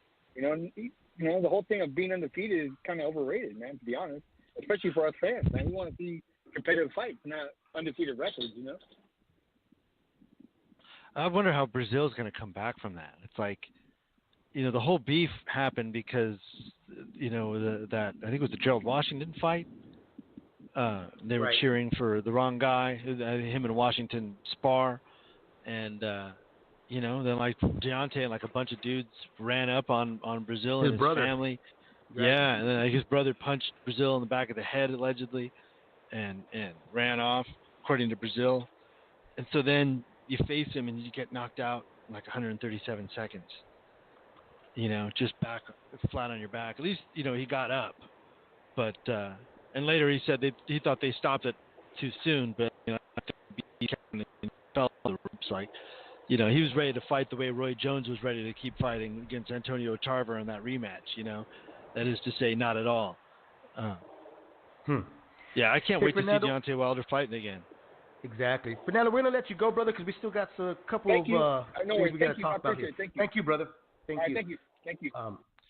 I just don't know. Usyk, I got to see Usyk at heavyweight in order to know anything. I know. You know? I know. I like Usyk. You know, I like his style. I think what he brings to the table is a lot, but that's a lot for the cruiserweight. I'm not sure if you could do that entirely to an Ortiz. to a Wilder, even with the Carlos, who he was supposed to face, that to me was going to be the bar to find out where he was at the heavyweight division. For me. Let's get into Julian Williams and Jared Hurd. Let me hear your thoughts about that, man. It was a great fight. What a performance. Yeah, I didn't expect that. We talked about it. I just watched Julian fights in between and was like, I'm not really seeing your chest. Yeah, I wasn't really seeing a different guy, and I expected Hurd to come up the middle with the uppercut, and that he'd still be open for it. But what we saw was very mobile, knowing how to bump and hit off of that as he's turning. He just kept turning Hurd and was unpredictable. It was so dialed in with his right hand, like it was just something to see. He just knew when to throw that right hand. But also, and this is the thing, I remember I talked about that there seems to be like a PBC VADA fight, or VADA testing like embargo that nobody's talking about if a PBC fight has testing before it, and I can only think that the reason for that is if a fighter looks flat or doesn't look right, or loses, that the testing would become part of the narrative, and they're trying to prevent that from being the case. But after the fight, they did 3 months of VADA testing, and that was the one concession that they demanded, and they gave Hurd everything else, as they should, because he was a champion. But they got 3 months of VADA testing, and Hurd, who's a big junior middleweight, I don't know, did you think he looked flat? Do you think he looked any different? I thought he looked flat, but I also thought that he's kind of, it's kind of went to his head. Well, he's limited, but I think the limitation has got him to where he's at, because the smaller guy, he was able to walk down and take their punches. Because when you look at back of the fighters he did face, they didn't really bury their face into his chest. Whereas where Hurd was when he was throwing punches, it was around the head and neck of Williams. To me, Williams took a page from Shane Mosley when he had faced Antonio Margarito. Be right there in his chest, push him back. And I said this before the fight. If you remember on the show, I said the only way I could see Williams beating him is by him pushing him back. But I'm not sure if he was strong enough to push him back. And he was. He was able to push him back. Very strong. Very the strongest strong. I've ever seen him. Yeah, really strong. And I think what hurt him is that what's got him through fights is being able to use that size and let the little guy wear themselves down. And then he was able to start picking apart the other person. Where with Williams, he brought the fight to him and made him basically fight off the back of his foot, which he's not used to. I thought it was a brilliant plan. It was something that you have to gamble when you want to execute something like that. And you know what? They came on the up on that part, because that's the only way I saw that you were going to beat a big guy like Hurd, who slowly windmills into the fight. And they never gave him that opportunity. They never allowed him in that fight, man. He started to come on at times, and Julian had the answer every time. He was able to take shots. I loved that he won his titles this way. Is that he got a firefight. The only way to erase the Charlo loss is to fight him again and beat him. But this went a long way towards showing everybody that he's not, a paper champion or a weak champion or he got this through some technicality. No, he fought his ass off and took those belts away from Jarrett Hurd. And he did it through having a very, prepared game plan. Stephen Edwards should be credited. He proved that, Stephen gives a lot of critiques of everyone else in the game. He's about, he puts in his Twitter bio, he's a boxing mind. And he's a very thoughtful guy, student of the game, student of the history of the game. Both of them are. And this, becomes they're bona fide. They got a world title. Yeah, he shepherded his fighter all the way there. It's something to see. Because honestly, I didn't pick Williams to win the fight. I didn't think. No. I thought Jared would kind of grind him down if they tried to go toe to toe. But if I'd have known about the VADA testing, I gotta tell you, I would have picked Williams. And right. No joke. Because that just tells me they had a theory about something, and it definitely makes you scratch your head. Yeah, I mean, like I said, flat-footed. There's a reason that Al Heyman doesn't want people to talk about VADA testing before a fight. That's for sure. Yep. So that's what I think.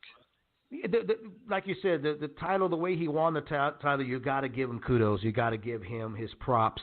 Because my biggest issue with him and his trainer was you guys spoke too far ahead.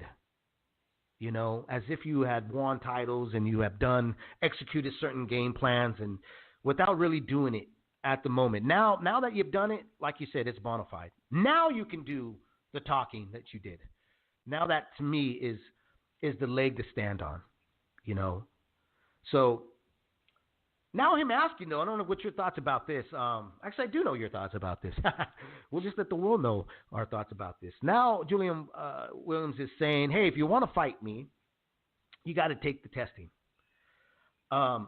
which poses a question for him, which is great. I think it's a great idea. If you want to fight him, you got to do VADA testing. You got to do those. You got to, clean sport. That's what we all ask for and look for. But you got to practice what you preach. I want to see if you have the titles and you're going to hold it. I don't know if I should use the word hostage. I don't think that's what he's doing. If you're asking fighters to fight clean. But if you're going to ask fighters to step up and get into the VADA testing, not the clean program, but VADA testing. I'll put it this way. If you're going to remodel a house, why just do the bathroom? Perfect analogy. Yes. You're the king of the castle. Why not do the whole thing different? Instead of demanding of your opponents. Canelo's doing 365, and I know. He tested positive twice, and so he actually set a precedent. He was like, I'm going to have my hair tested. That's what people were asking, but it was like a new standard, and so he went to that standard. And then he's like, I want to up the ante even more. I'm going to pay for 365 testing. And let's be clear. There is the WBC, I think WBA, and the WBC apparently at their new convention in Hawaii just said they're going to have all the fighters, I guess the females, and the top 5 do VADA testing. So the standards are changing. But why not? The clean boxing program means that you are eligible to be tested all year. You might get tested, but there's not enough money in the pool of to cover all the fighters. So you're not going to be tested probably more than once. I don't think. I think it would be pretty rare. But if you do the 365 program, you're going to get tested more than once. There's just no question. It may not be more than a certain amount, but still, you're not going to figure out that amount, I don't think, in a short period of time. So this idea that the other fighters have to do 3 months of testing while you're doing what? No testing? Or you're eligible. I know Julian's in the clean boxing program, but that doesn't seem to be the same thing to me. It isn't the same thing to me. And I tweet enough about it and get communications or I go back and forth emailing things to VADA enough that, I've said this publicly on Twitter enough times that if I was wrong, I'd be told that I was wrong. And I've never been told that. So, right. So I've asked both Julian and Steven on Twitter. I've covered them many times. I covered them before anybody was covering them really on video for, in their training camps. I want to say, up here at the Snack Gym. Neither of them have gotten back to me, but I asked them, are you going to go 365 24/7 and explain the difference between the clean boxing program and actually doing that? And name the 3 fighters that have done that. Edwin Rodriguez, Nonito Donaire, who's the first, and now Canelo, who I think is the only at this point. I don't think Rodriguez and Donaire are doing 365 testing anymore. I don't think so, yeah. So I haven't heard back yet. I'll let you know when I do. We got another call. Yeah, let's patch that in, and then we'll go to the questions on leaving the ring that we can answer. We have like 3 or 4. So let's go to I'm the not call. saying anything other than what you're saying, Dave, which is just like practice what you preach. Like they've talked about testing a long time, and before it was like, well, we're not making the kind of money that we can pay for the testing. If somebody wants to sponsor it, that's great. Which is okay, cool. Then you're as for it as I am, I guess. I'm excited that they want to be advocates about it, but I am. To be fully for you're not questioned,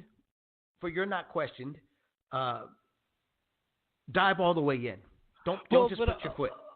Also, I'm just saying you're causing a paradigm shift. You're now kind of drawing a line that Floyd did. All my opponents, if they're facing me, have to do the drug testing. Drug testing, yeah, right. Mm-hmm. And it was like 12 weeks, so they're asking for that. But I think Julian has the WBA and the IBF belt. Tony Harrison has the WBC belts, and they're in the same universe. Jaime Munguia is in the DAZN universe. So just thinking of Charlo and Harrison, they're going to have their rematch. To me, it's if you go, I'm going 365, and you're drawing this. Anybody who faces me has to do 3 months of VADA testing. It shifts that, within his own universe. It makes the other champion, look foolish and have to go to that standard. If they're going to be a unification match, then why not do the same thing? And to me, also, they're in a particular universe, the PBC universe, where we're supposed to be really excited about, and I am actually, how Al Heyman advocates for his fighters to retire with their money and be smart with it. They're all, learning how to, buy property and Deontay Wilder talked about it. I want generational wealth. That concept of not just get rich now and then at the end of their career they're broke, like Sugar Ray Robinson, arguably the greatest of all time, and so many other boxers. I love that, but don't talk to me about that and then be all secretive about drug testing and not require it for all your guys when you said that that's what you were going to do. I think VADA's there. The apparatus is kind of attaching itself to the sanctioning bodies in the sport. I'd like to see Al, and his champions help that along a little bit more. All champions, really, top rank as well. Absolutely. All right, let's hit those callers. I've banged beat this dead horse long enough. 812, you're live on Leave It in the Ring. Hey, what's going on, Dave and Gay? This is Joe, man. It's been a long time. Long time, Joe. What's up, nice brother? to hear from you. Yeah. Sorry, man. I've been jumping on and off the calls. I'm over here driving right now, but I just wanted to touch base and check in with you guys. And we've got some good fights coming up this summer. I'm gonna make my yearly. I try to make it a goal of mine to attend a fight once a year. So I'm going to be going to the Anthony Joshua versus Andy Ruiz fight in New York. Oh, very excited. Nice. First time at the Garden. Nice. I originally was hyped about it because of Jarrell Miller. And then, when the fight got canceled, I was like, dang, I tried to resell my tickets, and I was like, you know what? No, I'm just going to go and support the game, support the fight game. And actually, I like the card's not that bad. I mean, it's at the Garden, man. So it's a good heavyweight fight, bro. Yeah. I think it's going to be pretty good, Yeah. Let me ask you this. I'm going to ask you, Dave, I know a little bit about Ruiz. I like him. I like his confidence. I mean, and I like his hand speed. But have you seen a lot of his fights? And what are the chances of you giving him in this fight? I think you can't question. Me and Gabe have covered him for a long time. He was actually on Leaving the Ring when he was midway through his career. Because we talked to him about his weight and everything because of his criticism of how his body. And, the kid, let me tell you this, the kid is smart. He's got a good head on his shoulder. I think this entirely comes down to a game plan, like I mentioned earlier in the show. Because one thing is for sure that AJ was training for a certain style, which is a big thumping heavyweight that's very slow, that's going to come forward and try to push you back. Where Andy Ruiz is kind of both. He's an in-and-out fighter. He can dart in, put pressure on you, and then he can box.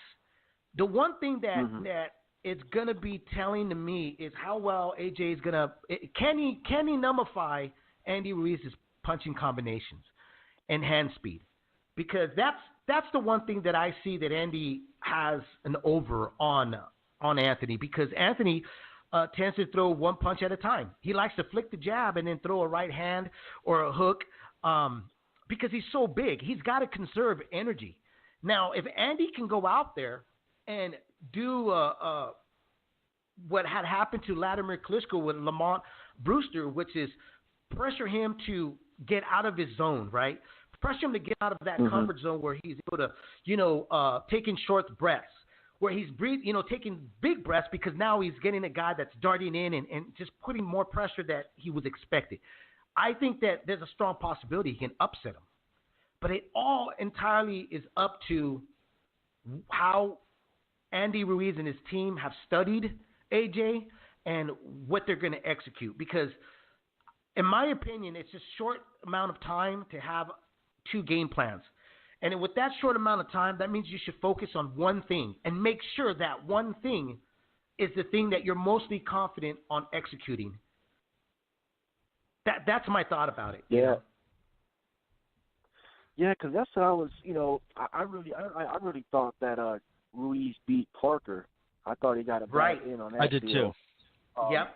And like you just said, Dave, like, I know Joshua, it's a lot of pressure. It's his first fight here in New York, and he's constantly getting asked. I mean, every time he's getting interviewed, it's not even about his opponent. It's about Wilder, and Shelly Finkel, and what's the deal. So we've seen this before where fighters overlook somebody. And I'm just hoping for me as a fan that I get to be a part of history here where I go and we see an upset. But overall, I do think it's still going to be a great overall experience. I mean, I'm excited to meet UK fans for the first time, and hopefully some Mexican fans will show up. But I'm just really excited about going, and the card looks decent. I know they just announced is it Caleb Smith Smith's going to be fighting in Dam today. So, I mean, the card's going to be decent. But I'm really pulling for Andy, man. He seems like a nice guy. I never met him, but he just seems like a good guy, and he's got his opportunity, man. A lot of fighters never get an opportunity like this, so I'm really just pulling for him, and it'd be big for him, So that's all I really wanted, guys. I just wanted to touch you. Go ahead, Dave. I'm sorry. I'll just put this out there before we let you go, brother. The thing, though, with AJ, which I've always been a fan of AJ, even when he's an amateur.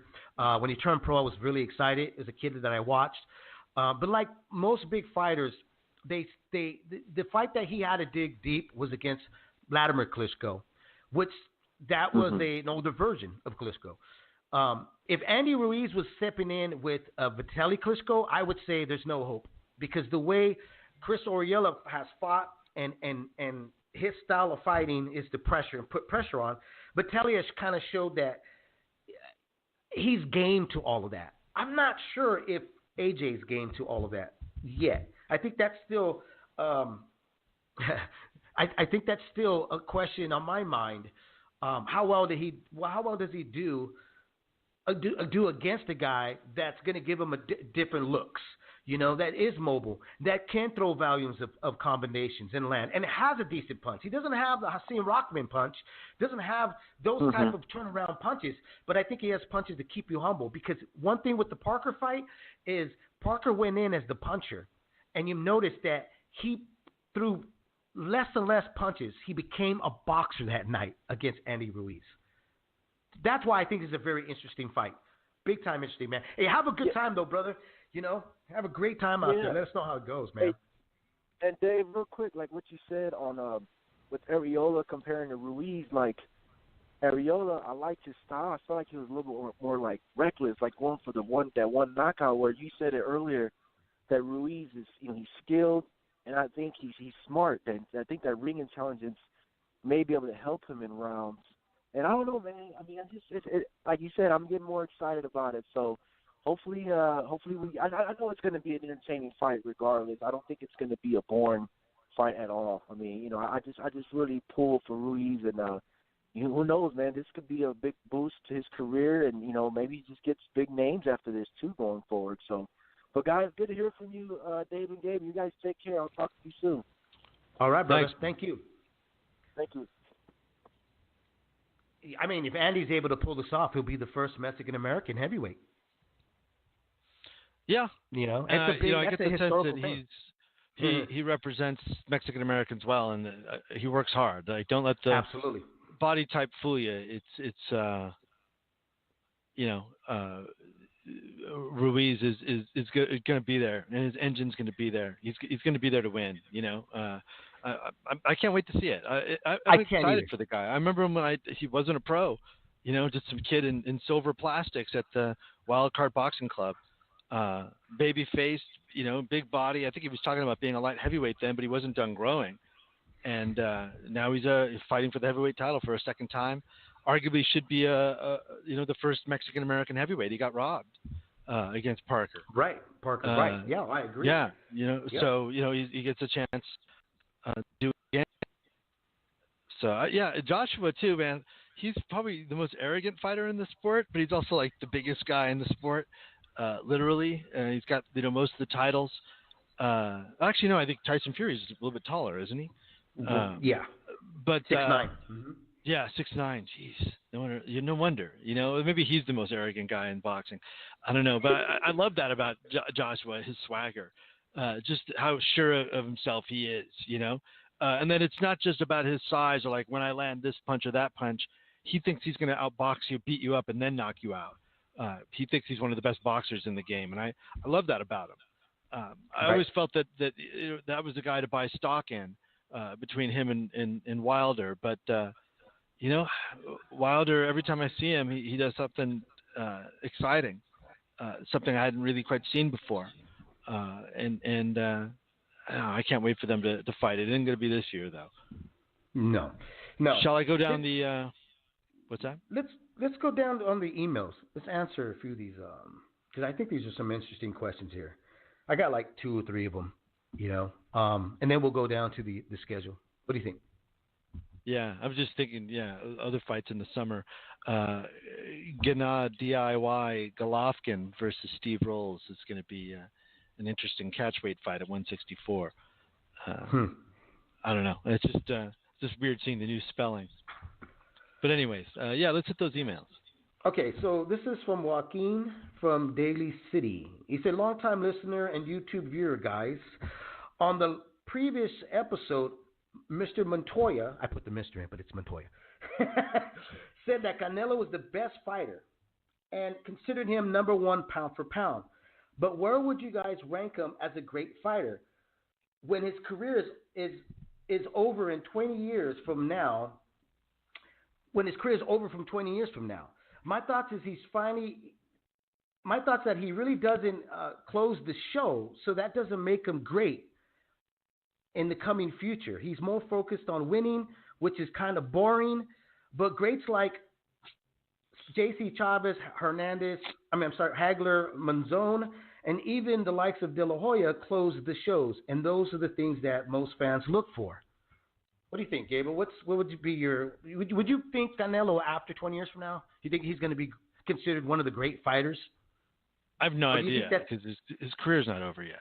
So I mean, he's just entering age 28, where he's kind of passing the ex-champion phase or fading champion phase and entering into contemporaryville.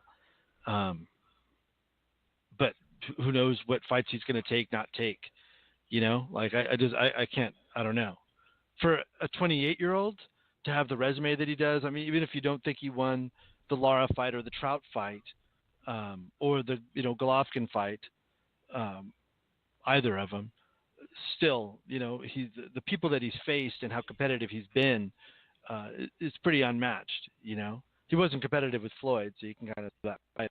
But I mean, Cleveland got knocked out by Salvador Sanchez, and then went on to have a Hall of Fame career. Right. So, I don't judge fighters until their careers are over. And I wasn't too definite. I'm not a pound for pound guy. But I just said, people do make those lists, and they seem kind of arbitrary to me. And I don't understand why Canelo wouldn't be number 1 based on how he's gotten to where he's at. I mean, maybe that's what people are docking him on, and they didn't feel he won those fights. I think, and he tested positive. Right. Well, I think when I'm reading here, what he had put, like Canelo was more focused on winning which I think what I'm reading into, I might be wrong, Joaquin, so you could write me back, but I think what you're reading into is that he's more content and, he's more, not, but I've said this, he's more of a thinking fighter. And I think you have to accept that. He's not a killer. He's not going to pull an Inoue or a Wilder. He's methodically going to break you down and beat you. And if he's comfortable with it, that's what he's going to do. And if he gets the KO, he gets it. But he's not one to try to create a KO. He's one to, try to take away your best weapon and beat you to the punch. But I agree with you. There's no way of saying he's going to be considered one of the greats yet until his career is over, because he may get that defying KO or win on somebody that is in his weight division, like a Golovkin, if they go a third time around. If he gets that, then I don't know. I think I'm with you on that. He's got to retire first. Definitely got to retire. Eddie B from Texas, man. So here's this question. Hey guys, who excites you more, Teofimo Lopez or Virgil Lopez? And why? And who reaches stardom first in the spectrum? What was this? Say that again. This is Teofimo and Virgil. Who excites you more? Oh, Virgil Ortiz. Teofimo. I mean, yeah, Virgil Ortiz. Yeah. I was like, Virgil Lopez. I've missed the process. Yeah, Teofimo Lopez. Virgil Ortiz. I like his style. I like that he doesn't talk a lot. I don't mind. Fighters need whatever they need to get to do what they do. So, but with Lopez, like the backflips in fights where you're supposed to win, I find it kind of distasteful. I tell you what, his mouthpiece is what's going to get him the stardom quicker than Ortiz, though. It's what got him tabbed as a star, right? Exactly.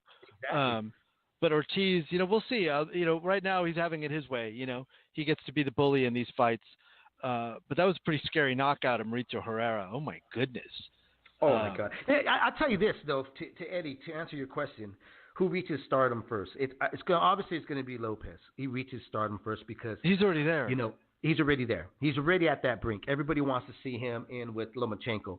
But with Ortiz, to me, he's a very traditional Mexican fighter where he fights the grind.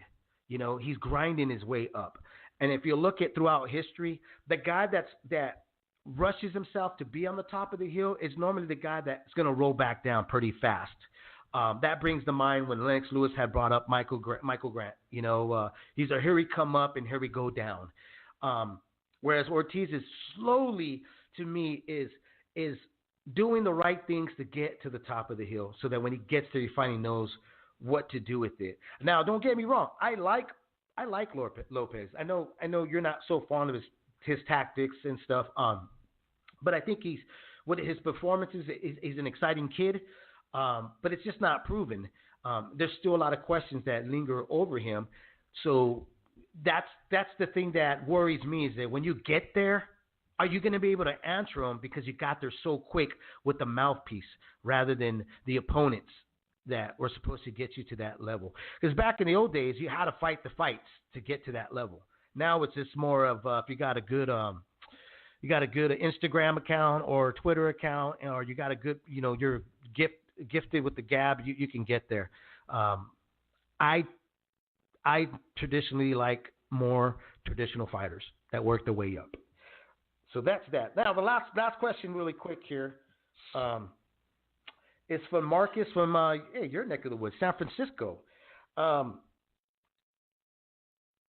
Okay, let me see. Let me go. I didn't outline.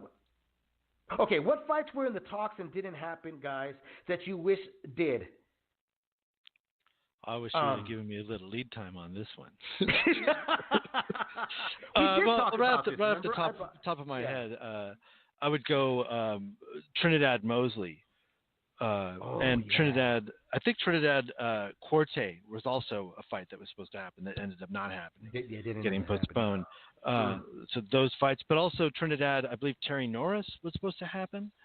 That's why he moved up and he fought Troy Waters, and then Norris got knocked out, and so then he went.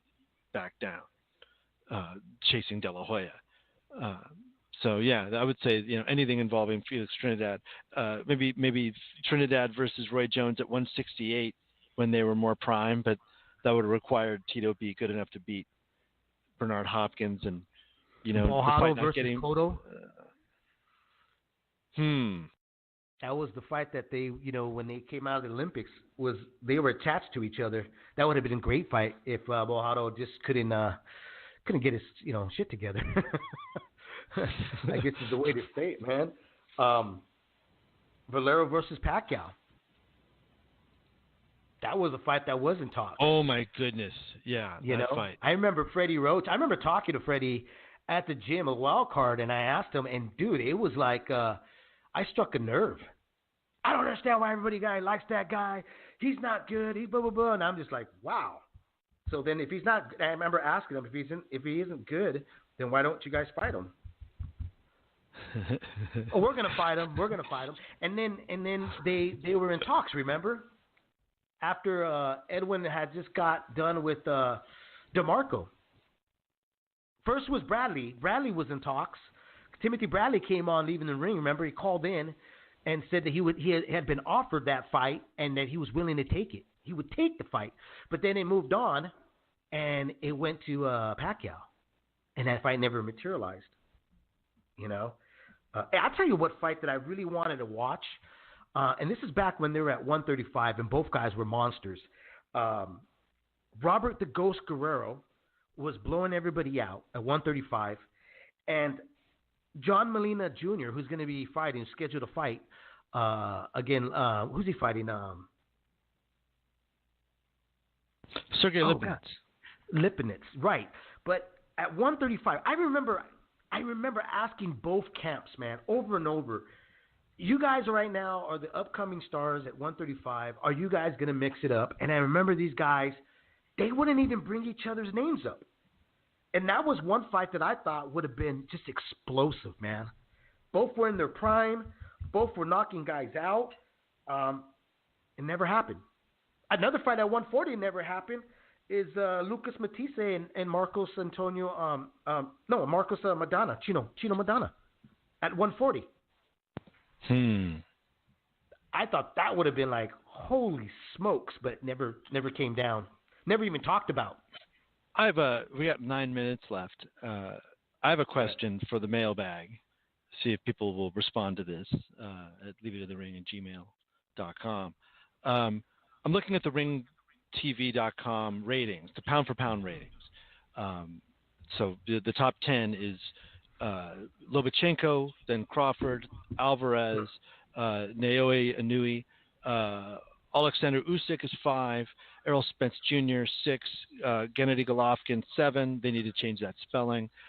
8 is Juan Francisco Estrada. Number 9 is Mikey Garcia, and number 10 is Donny Nietes. Everybody, 7 of those fighters are in the VADA Clean Boxing program, and one of them is in the 365 program as well, and that's Saul Canelo Alvarez. 3 of them aren't in the VADA program. Naoya Inoue, Errol Spence Jr., and number 1, Vasyl Lomachenko are not in the VADA Clean Boxing program. Sometimes they've done VADA testing, sometimes they haven't. So just saying, this is my question. In order to get into the top 10, should you also have to be in a year-round boxing program, even if it's or a testing program, even if it's just like the clean boxing program, it makes you eligible to be tested. Should you be number 1 if you're not being tested at all, or being tested on a limited basis? That's a good question. I tell you what, fighters can't make the excuse of saying I don't have the money to do it. not if you're the top 10 pound for pound. Yeah. That you can't use that as an excuse. You can't also throw it on the promoter. As a fighter, I think that when you get to a certain point in your career, you should be able to ask for certain rituals that make you comfortable. I mean, fighters are superstitious. They have rituals. They have to have certain gloves. They have to have certain music on. They have to have a certain prayer. They have to have certain people around them. or the fight could feel off. So why cannot you not have that as part of your ritual? Well, I and, want a clean sport, clean fighter. Yeah, Inoue has that IBF belt, right? And Right. Lomachenko has the WBA, WBO. So these are organizations. WBA said they have a clean boxing program, but I'm not seeing it. I haven't seen it. Maybe it's hidden behind all those extra belts that they have. But yeah, there's no. And Errol Spence Jr. also has the IBF belt, so he's not worried about a drug testing program either. And I'm not throwing shade on these people, but this is the landscape. No, now. Right. And so you go, what's the deal? Why aren't you erase all doubts? Erase all doubts. That's what I say. Until and we've said this from I don't even remember when we used to say, unless you're testing, we're not sure. You got to test. I would prefer, since the first interview we did, June 24th, 2010, with Victor Conte, it's like the most extensive interview we'd done about PEDs with somebody that knew about it. We were talking about it's got to be year-round, right? Because otherwise you can just turn the faucet on and off. And the answer was yes. Yeah, WBC is Sean Porter, so I know he's in the clean boxing program. But at some point, these things have to get unified in that PBC universe. And you know why Sean's in that program? Should we tell him why is he on that program? Because a Pacific person by the name of Malinaji started pointing the finger at him, and he didn't. Yeah. He was like, "Oh hell no, you're not going to label me that." So I'm going to go for it and clear all doubts. That's what I think that fighters need to do. Those are the standards. Make it to the top 10. Clear all doubts. Get in the program.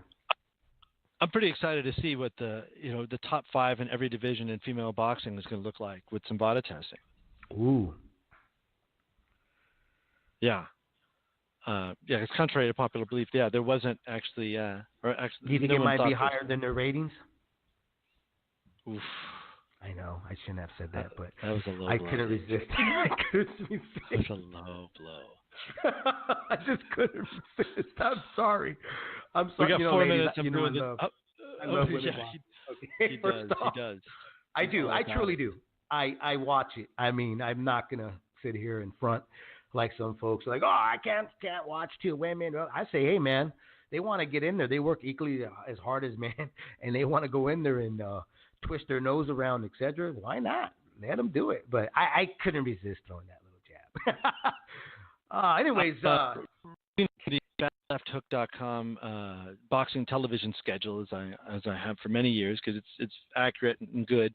I'm going to skip Thursday's show because it's a promotion I have no interest in promoting. If you want to look at that, you'll get there and then you'll laugh and see why I don't read it. There's nothing on Friday, but boxing tries to make up for it by having a buttload of fights on Saturday, May 25th. We start off on ESPN Plus, the Masayuki Ito versus Jamel Herring, super featherweights in action, 12 rounds of action. In support there, you got Jose Pedraza versus Antonio Lozada. Lightweights in action, 10 rounds, also on ESPN. There's a whole bunch of other fights. If you've got the Plus, I imagine you'll be able to check that out. MGM National Harbor, Oxon Hill, Maryland at the same time.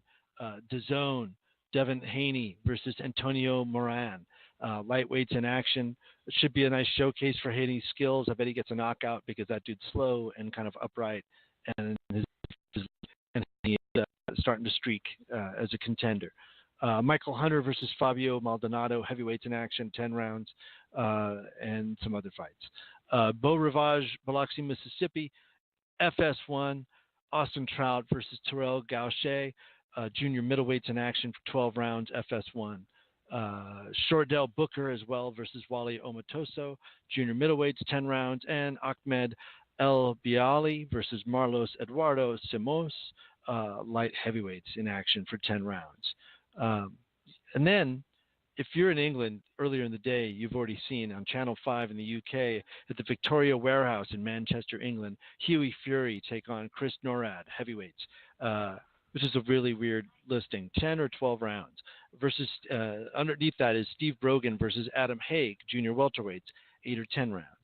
And that rounds out your weekend. You pretty much have been laying on the couch all day watching fights if you see all those. Good luck to you. I won't be able to. I'm gonna have to. I DVR everything. It's my brother's getting married, man. You know.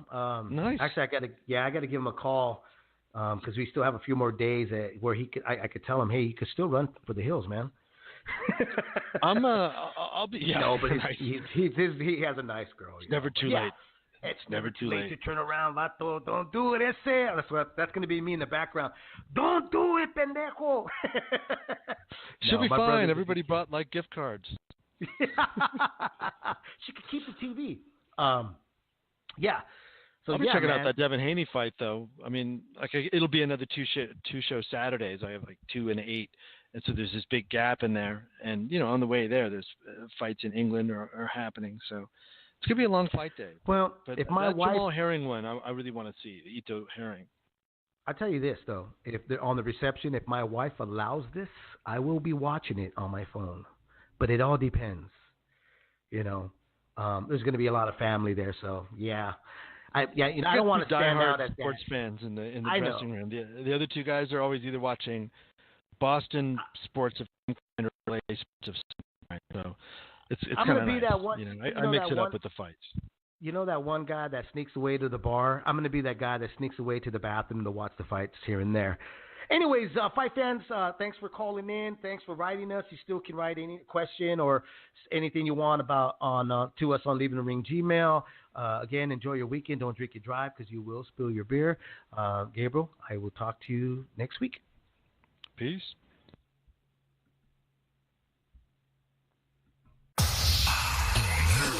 Fist popping, got your mouth dropping, super tongue shocking, feel the taste rocking. Head first, flavor burst, hit him with that max taste to free your thirst. So let's go. Ice cold, taste the bold, burning liver, shiver, giving, gotta love some Pepsi Max. All day, max taste and no sugar, and always loving Pepsi Max. Pepsi Max. Go all in and taste the bold with Pepsi Max. Pepsi Max, maximum taste, no sugar.